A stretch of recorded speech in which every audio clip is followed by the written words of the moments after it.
best entertainment on the earth. Tune in for Comics with Perch.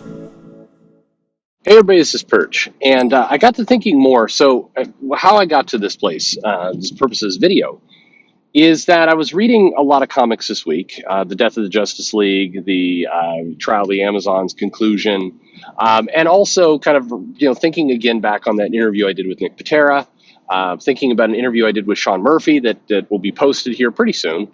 That is pretty powerful interview, actually. Easily one of the most candid ones that we've ever done. But I was thinking about, why don't comics connect as much as they should with their readers? Why is it, so challenging in many cases for the comic books to actually connect with their intended audience? And I think there's a lot of reasons why this happens and where things go awry. But what really kind of struck me was reading this Trials of the Amazon comic.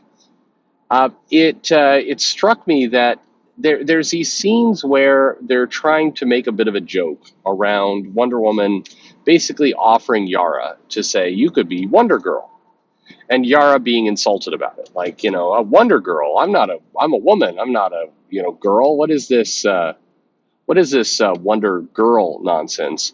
And the entire, 9 panels of this reads just painful. It's they're trying to do fairly basic things. Yara Flor is kind of more sarcastic, more edgy, more not edgy. Just she's meant to represent the youth that doesn't want to listen to speak truth to power and kind of all these things that, on one hand, sometimes sounds like it's meant to be a compliment, and on the other hand, it's just insufferable.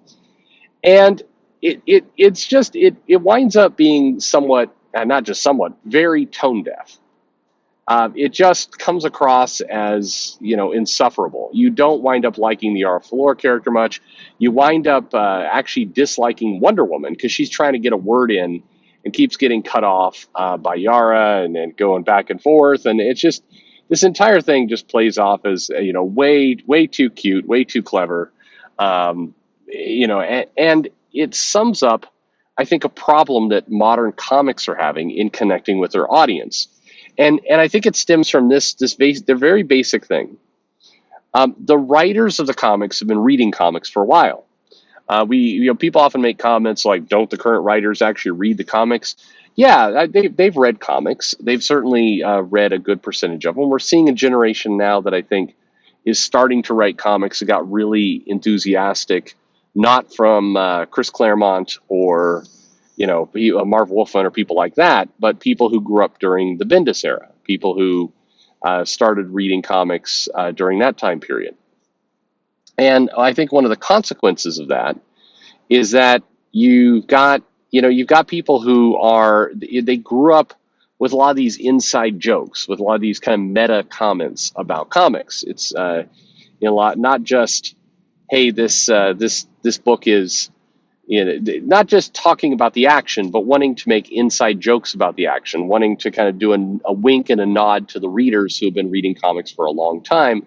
That's what you see a lot in the work that's being put out. You see this kind of, clever, we're smart, and so we're letting you in on the action. We're letting you in behind the scenes. And that's what this entire Wonder Girl thing plays out. It's taking this kind of insufferable personality that Yara's developed, and you've got Wonder Woman trying to pass on a mantle, but you have a lot of kind of inside wink jokes to, the mantle isn't appreciated because it's girl and she's a woman, and just it goes back and forth. And it really highlights, I think, this problem of the writers today are making multiple mistakes all layered on top of each other. And the biggest mistake is this assumption that the readers are in on the joke, or at least know the joke that's being played, or want to know the joke that's being played. We see a lot of hand waving around the idea of we've got to get in new readers. Well, when you read comics and they're making little snide comments about kind of the Wonder Girl mantle and Cassie had it and what am I supposed to be like, one of the Robins and everything else, you're writing in a way that is giving a lot of winks and nods to people who have been reading comics for so long that they appreciate that sarcasm. But most people who are picking up your book do not appreciate the sarcasm, don't even really understand it, and are just wondering, why is this Yara character such a pain in the ass? Like, what's even going on? They entered the comic from a perspective of, hey, Wonder Woman is supposed to be this beacon of hope and this kind of ideal. Maybe they watched the movie, maybe they got that part of the marketing, and they're coming into it like, why is this super archetypical hero getting harangued by this, no-name person around a name? And what does Batman and Robin having to do with it? Like it's confusing and irritating. And a lot of the comics being written today fall into that category. They're confusing and they're irritating because they're so busy trying to kind of pat themselves on the back with a lot of insider jokes and insider material that they've forgotten that, yeah, there are a lot of new readers out there that do not get this. And on top of that, a lot of the existing readers have been force-fed so many of those inside jokes that it no longer feels like an inside joke. It definitely doesn't feel clever. It just feels like being beaten over the head with the same shit over and over and over again. Because I think what a lot of comic readers or writers need to remember is that many readers are reading more than just their comic. They're reading dozens of comics a month. And if all of them are doing this same joke and the same bit, they're getting the same, kind of sarcastic, jokey, insider, self-deprecating humor, 12 times or more in the course of a month. So it's played out. If you're, Becky Cloonan, and you're writing this book, you may think, this is pretty clever in the scope of my universe, and it may or may not be. But if you add in the fact that Tom Taylor's doing similar type of jokes, and Josh Williams doing similar type of jokes, and, on and on and on, every writer is doing a similar bit, then, the bit's not unique. And the only people really being entertained here are the writers who are coming across like they're bored of their own subject material, and so they're wanting to make fun of it. And that's the crux of how this stuff is being communicated. It feels like the writer is frustrated or bored of what it is that they're writing.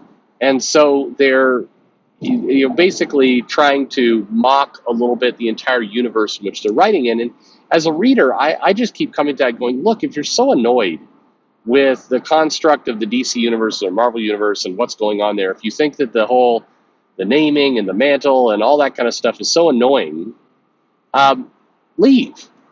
Go write indie comics where you don't have that baggage. You're making it, to us as the reader, it's like we're having to trudge through this baggage with you, and I don't want to. I don't want to keep doing this. I don't want to have to consistently be reminded of all these different pieces. I actually just signed up to have a good escapist adventure story. I didn't sign up to have to read through your personal hell of writing these characters that frustrate you. And I think that's I haven't. I think I've said this to some writers that I've interviewed. I'd love to get Jeff Thorne back on, and next time he's on, talk to him, or Pat Shand or somebody like that, and say, look, there's what do you do about this perception that honestly people are getting that you don't like your own material? That's how a lot of this stuff comes across. It comes across like you are thoroughly annoyed with what you're having to do. That's what's getting communicated across the page. And that's how this trial of the Amazons read. It read like, hey, there's a challenge and a contest to get a big kind of faceless monster and everything else. And they set up an interesting mythology of what they were trying to do. They legitimately, honestly did. It's not a bad thing that they attempted, but it just comes across so just so bored of everything that the writer is doing. And that boredom is infectious. It then infects the reader. You read this and you're like, look, if she's not taking the name seriously, I mean, the challenge is, yes, we all know it. As readers of comics, there's a lot of stuff that's cheesy and weird and bad and dumb if you really think about it. Yeah, you Why do characters have to put on kind of flashy spandex and fly around? Do we need to deconstruct why they do that? How about no? Just go with it, because the more you deconstruct it, the more you're just making the whole page miserable. We don't. Yeah, it's weird that Robin, once upon a time back in the '60s, had a little frilly, too short kind of skirt, apron, shorts thing that he used to run around in. Yeah, wow. Why is this big rich dude dressing all in black leather and getting his sidekick to dress in a very kind of effeminate looking costume? Yeah, you could make lots of jokes about that.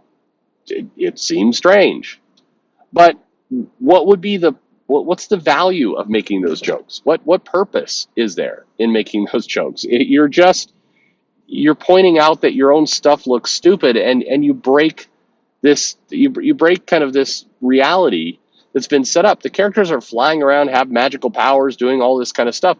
The second you start hyper focusing on how some of the naming and some of the mantles, some of the history is absurd, the entire thing collapses, and it's all absurd.